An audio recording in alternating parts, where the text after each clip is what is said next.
everyone, it's Dr. Rachel, and I am lecturing today on craniofacial birth defects and syndromes.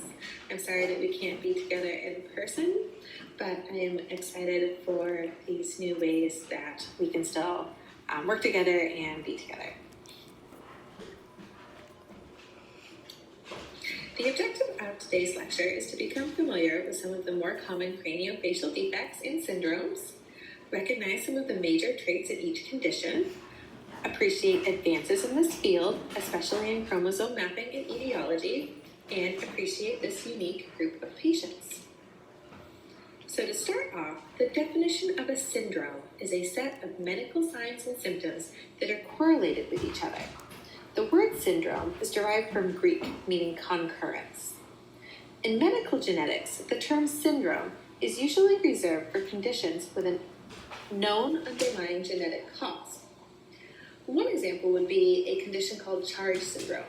It was known as CHARGE association until 2005 when its gene mutation was identified. Because there was an identified gene, thus they could call it a syndrome, and it became known as CHARGE syndrome. Historically, syndromes were often named for the physician who first described this condition, but today there is a shift towards naming syndromes after their underlying etiology. An example of this is Down syndrome, which is also known as trisomy 21. Trisomy 21 describes more appropriately the underlying etiology. For genetics, genetic testing can help determine if a defect is an isolated event or part of a syndrome. It can also confirm or rule out a suspected genetic condition. For example, a child with a cleft palate may undergo genetic testing. Sometimes cleft palate is an isolated event and no known genetic mutation is identified. But, for example, a deletion known as 22q11 could be identified and warrant further exams like a cardiac. Identifying a genetic mutation can be helpful in other ways as well.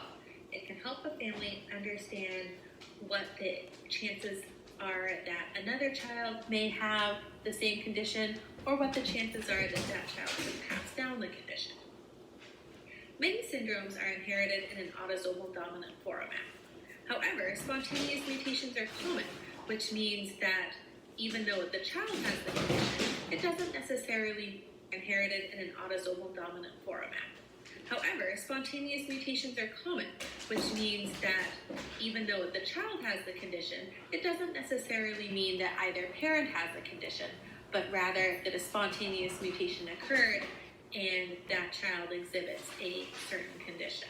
Now, they will be able to pass it down in an autosomal dominant inheritance pattern. And also remember that a genetic mutation can have varying phenotypic expression. So just because somebody has the same mutation as the next person doesn't mean they're going to have the same phenotype. And just remember that a limitation is that you can only test for known genes.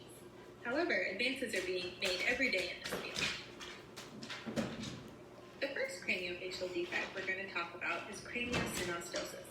The definition is premature closing of one or more of the cranial sutures. You can see in the diagram to the right, there are sutures that are between our bones and our skull. These sutures are especially flexible in infancy and childhood, and this allows the brain to grow rapidly. When one of the sutures fuses early, it can result in an abnormal skull or forehead shape, asymmetrical eyes and ears, and increased intracranial pressure.